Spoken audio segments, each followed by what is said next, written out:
sexualidade é parte importante da vida de um casal. E quando ela não acontece de forma natural, é preciso saber por quê. As razões podem ser muitas, entre elas a impotência masculina. Um problema mais comum do que se imagina, já que atinge cerca de 30 milhões de homens só no Brasil. Mas quais as causas? Como tratar? É sobre isso que nós queremos conversar hoje com o urologista Márcio Averbeck. Boa tarde, bem-vindo ao Jornal do Almoço. Cristina.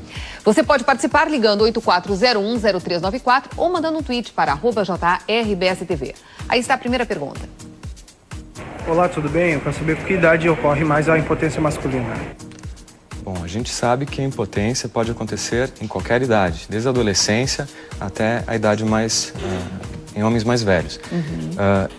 É importante lembrar que acima de 40 anos, a frequência desse problema aumenta. A gente estima que cerca de 50% dos homens que tenham mais de 40 anos e que estejam num relacionamento estável possam se queixar de algum problema de disfunção erétil, seja ele de grau leve, moderado ou severo. Agora, episódios eventuais de impotência são normais, doutor, na vida de um homem? São normais, ainda mais frente ao estilo de vida atual, da correria, do estresse. Esses fatores podem sim influir na performance Quando sexual. buscar ajuda? Quando acontece mais de uma vez. É importante buscar ajuda porque, evidentemente, quando o paciente é mais jovem, pode ter algum problema psicológico associado. Mas a gente tem que investigar fatores de risco para o problema de ereção. E nesse aspecto é importante uma avaliação médica. Aí está a outra pergunta. Me diz uma coisa, quais são as causas da impotência masculina? Causas da impotência, muito bem. A gente sabe que o estilo de vida com sedentarismo, a falta de prática de exercícios físicos, assim como pressão alta, diabetes, né? Colesterol alto, tabagismo, uso de drogas, esse consumo excessivo de bebidas alcoólicas, são fatores que predispõem ao problema de ereção. E podem ser efeitos colaterais de outras doenças? Podem, com certeza. Como, por exemplo, a pressão alta. O indivíduo toma remédio para pressão alta. O próprio medicamento tem como efeito colateral, em determinadas circunstâncias, o problema da ereção. Isso não significa que o paciente deve parar de tomar o medicamento, porque a própria pressão alta pode também causar a ereção. Mas nesses casos é importante que o paciente consulte com o seu médico e, quem sabe, troque o medicamento. Nós temos um telespectador ao telefone. Boa tarde, qual é a sua dúvida?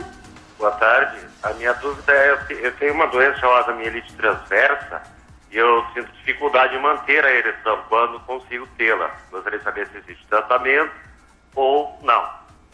Existe tratamento, sim.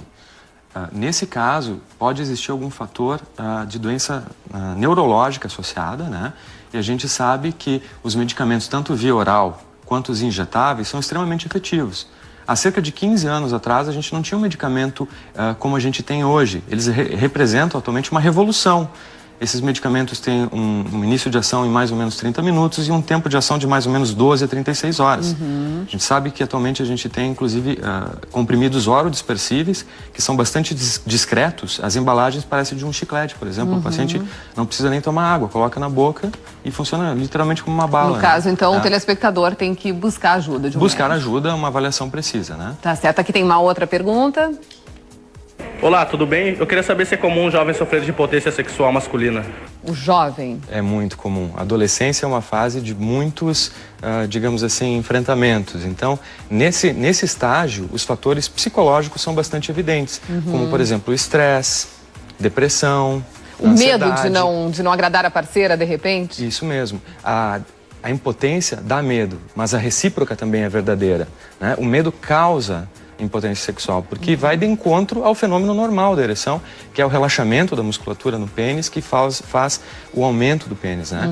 Então, é importante que esse paciente procure uma ajuda, porque quando a ansiedade está presente, isso pode se transformar numa bola de neve. Isso é um círculo vicioso e o paciente pode ficar cada vez pior. A pergunta seguinte era sobre o estresse. O estresse pode causar impotência, doutor? Cristina, em até 70% dos pacientes que se apresentam no consultório com queixa de disfunção erétil, a gente consegue identificar, sim, um fator de estresse.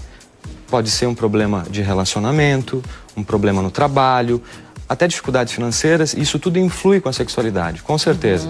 Muitas vezes, quando a parceira vem junto, no caso a esposa, a gente pode sim pensar em terapia de casal, que é uma das modalidades de tratamento naqueles casos em que a gente verifica um fator psicológico predominante.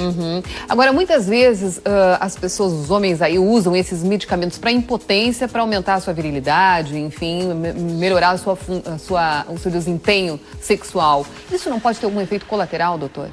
O uso inadvertido desses medicamentos sem prescrição médica não é recomendável. É sempre importante lembrar que a automedicação representa um crime contra si mesmo. Esses medicamentos, eles não são desprovidos de efeitos colaterais.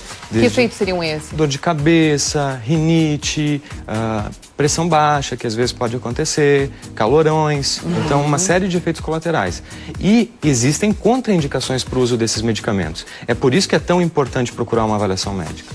A outra pergunta aqui sobre a questão do cigarro. O fumo pode trazer problemas? O fumo é sim um dos fatores que podem causar impotência sexual, independente de qualquer outra coisa. Quando um paciente fuma e vem à consulta médica e quer um tratamento para disfunção sexual, a gente sempre pede para o paciente cessar o tabagismo. Isso é muito importante. Tá certo. A partir de agora, então, o doutor vai entrar no num chat que você pode participar acessando o nosso site www.rbstv.com.br/JA/RS. Você manda a sua pergunta e o doutor responde. Muito obrigado por ter vindo ao vivo no nosso programa. Obrigado a você.